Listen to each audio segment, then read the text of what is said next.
Good evening. It is April 7th, and tonight we are going to be reading from Deuteronomy 31 1 through 32:27, and Luke 12:8 through 34, Psalm 78:32 through 55, and Proverbs 12:21 through 23.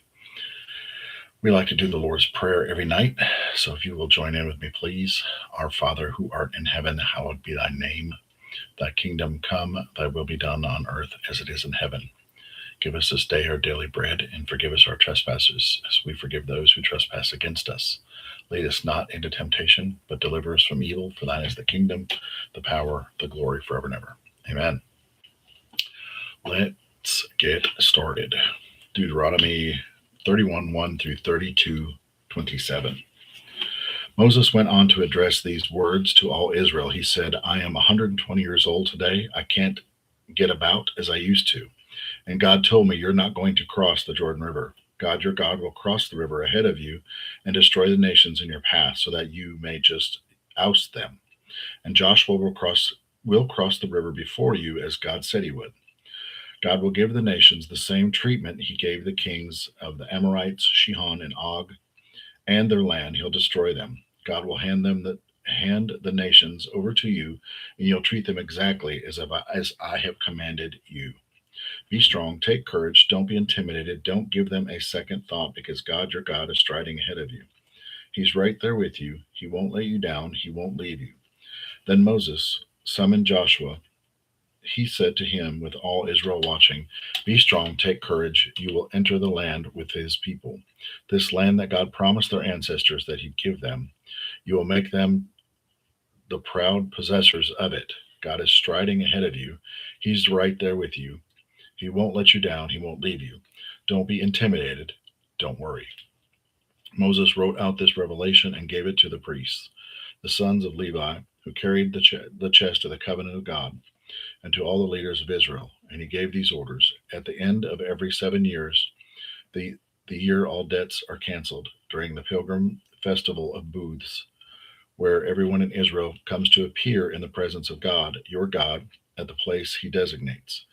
Read out this revelation to all Israel with everyone listening.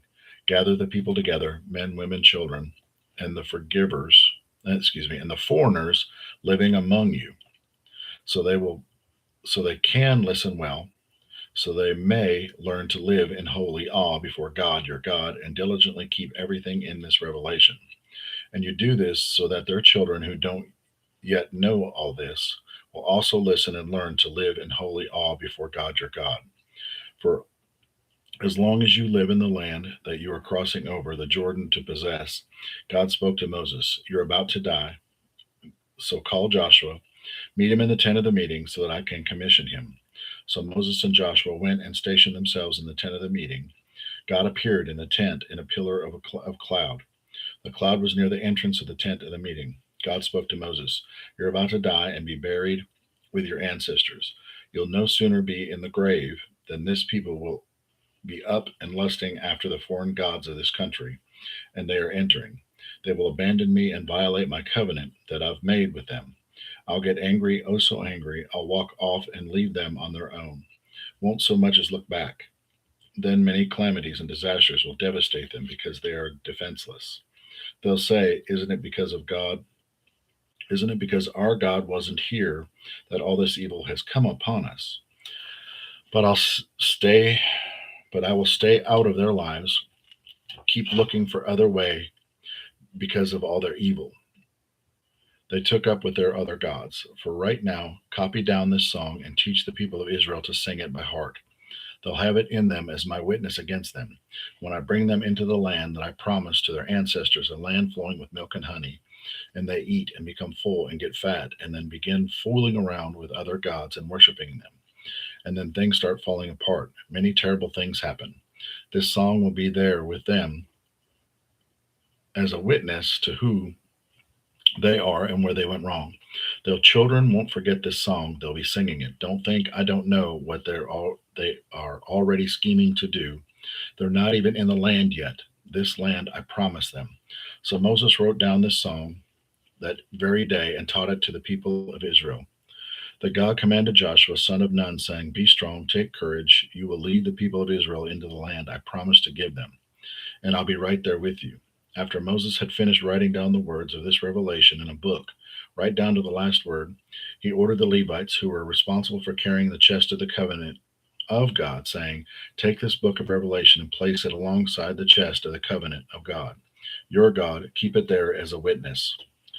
I know what rebels you are, how stubborn and willful you can be, even today while I'm still alive, and present with you your rebellious against God. How much worse when I've died. Gather the leaders of the tribes, of the officials here. I have something I need to say directly to them, with heaven and earth as witnesses.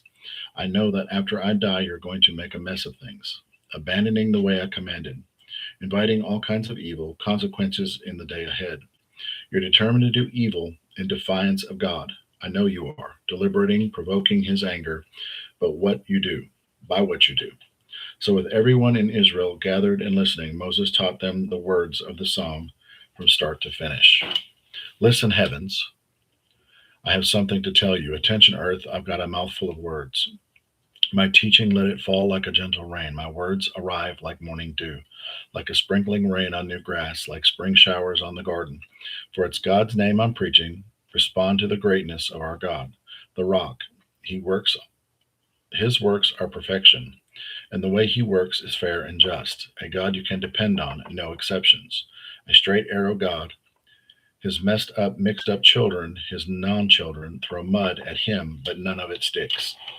Don't you realize it is God you are treating like this? This is crazy. Don't you have any sense of reverence?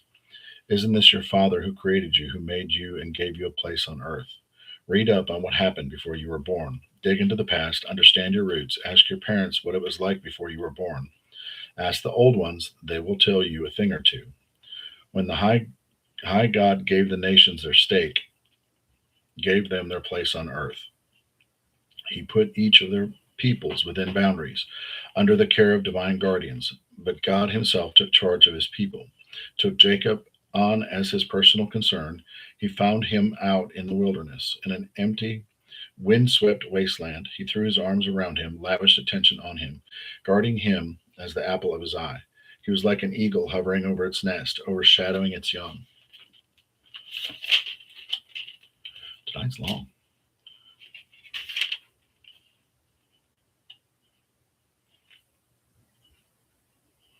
Yeah, Deuteronomy is long. Then spreading its wings, lifting them in the air, teaching them to fly, God alone led him. There was no foreign God in sight. God lifted him onto the hilltops so that he could feast on the crops in the fields. He fed him honey from the rock, oil from the granite crags, curds of cattle, and the milk of sheep, the choice cuts of lamb and the goats, fine Bashan rams, high quality wheat, and the blood of grapes you drank good wine. Jeshurun put on weight and bucked, you got fat because obese, a tub of lard. Became obese, a tub of lard. He abandoned the God who made him. He mocked the rock of his salvation. They made him jealous with their foreign, trendy gods. And with obscenities, they vexed him no end. They sacrificed to no god demons. They sacrificed to no god demons, gods they knew nothing about. The latest in gods, fresh from the market, gods your ancestors would never call gods. You walked out on the rock who gave you your life. Forgot the birth, God who brought you into the world.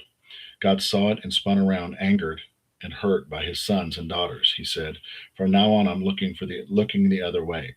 Wait and see what happens to them. Oh, that they're turned around upside down generation. Who knows what they'll do from one moment to the next?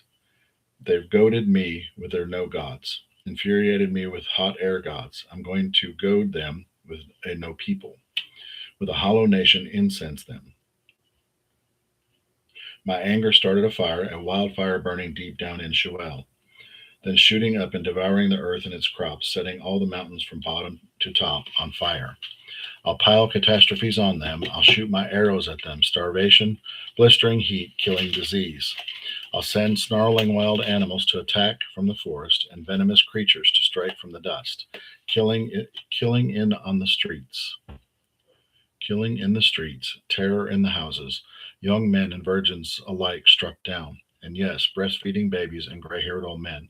I could have said, I'll hack them to pieces, wipe out all trace of them from the earth, except that I feared the enemy would grab that chance to take credit for it all, crowing like, look what we did. God had nothing to do with this. Well, the breakdown of Deuteronomy 31:1 through 32:27 says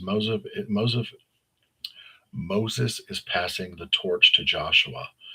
Leadership matters, but God is the real constant. God warns Israel, you're going to drift. Not maybe, you will.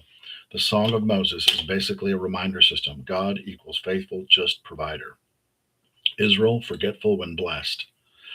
The lesson: success will test your loyalty to God more than struggle ever will. Stay grounded when things are good. Ain't that the truth? Luke 12:8 through 34. Stand up for me among the people you meet, and the Son of Man will stand up for you before all God's angels. But if you pretend you don't know me, do you think I'll defend you before God's angels? If you badmouth the Son of Man out of misunderstanding or ignorance, that can that can be overlooked.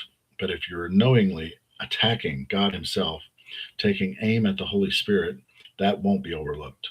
When they drag you into their meeting places or into police courts and before judges, don't worry about defending yourselves. What you'll say and how you'll say it, the right words will be there. The Holy Spirit will give you the right words when the time comes. Someone out of the crowd says, Teacher, order my brother to give me a fair share of my family's inheritance. He replied, Mister, what makes you think it's any of my business to be a judge or mediator for you?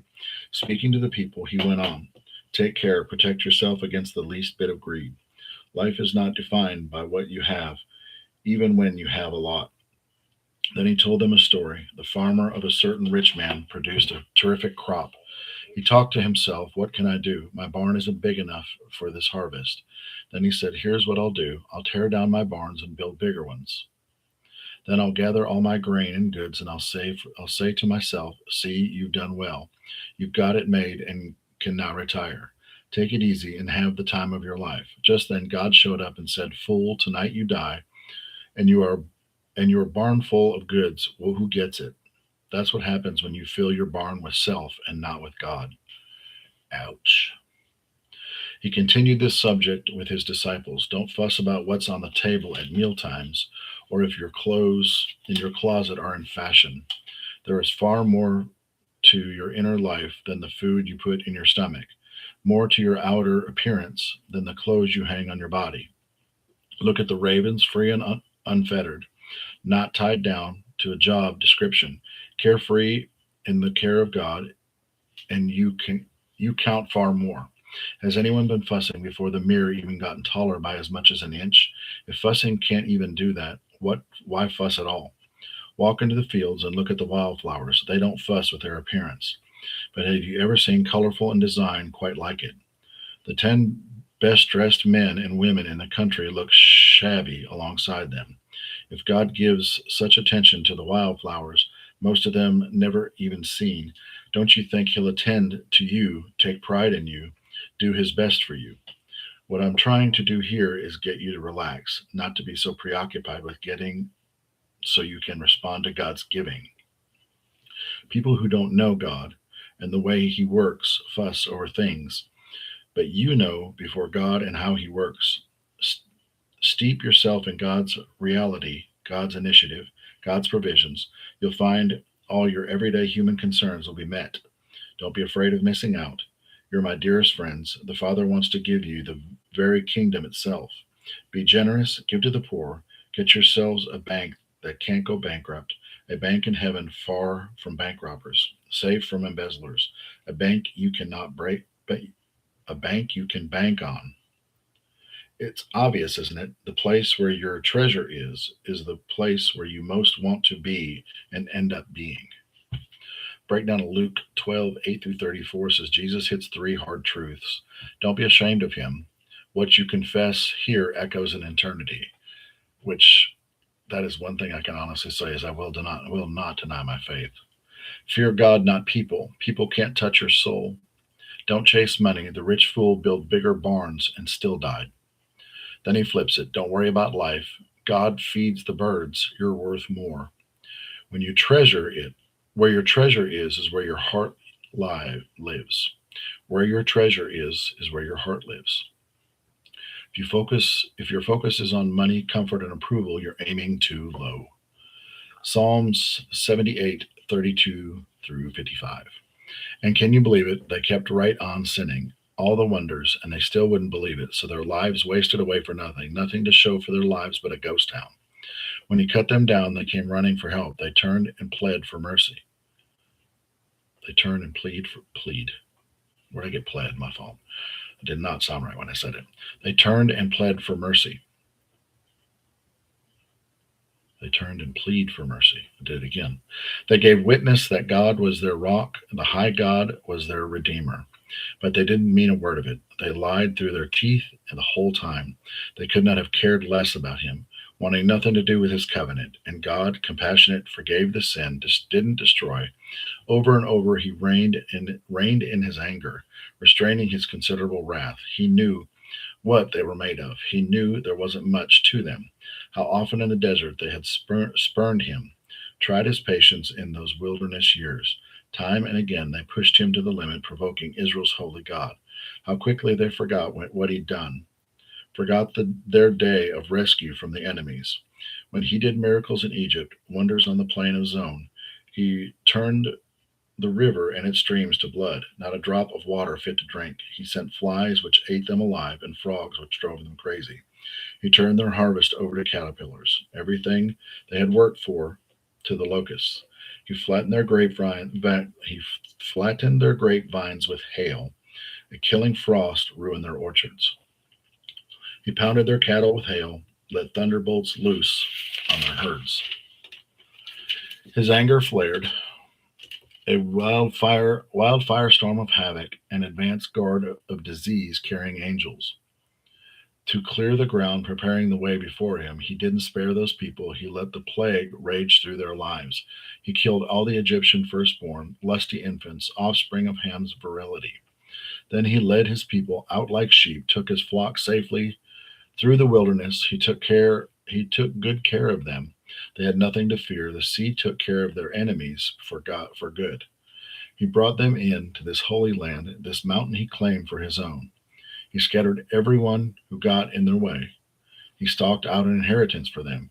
The tribes of Israel all had their own places. It's kind of what we already read in Deuteronomy, and we're back in this. So, breakdown of Psalm 78:32 through 55 says, the cycle of Israel on repeat. God blesses, they sin. God disciplines, they cry out. God shows mercy, repeat. Even after miracles, they still didn't trust him. Seeing God move doesn't guarantee faith. Discipline you trust daily, or you'll drift. Huh. Seeing God move doesn't guarantee faith, but discipline your trust daily, or you'll drift. Proverbs 12:21 through 23. No evil can overwhelm a good person, but the wicked have their hands full of it.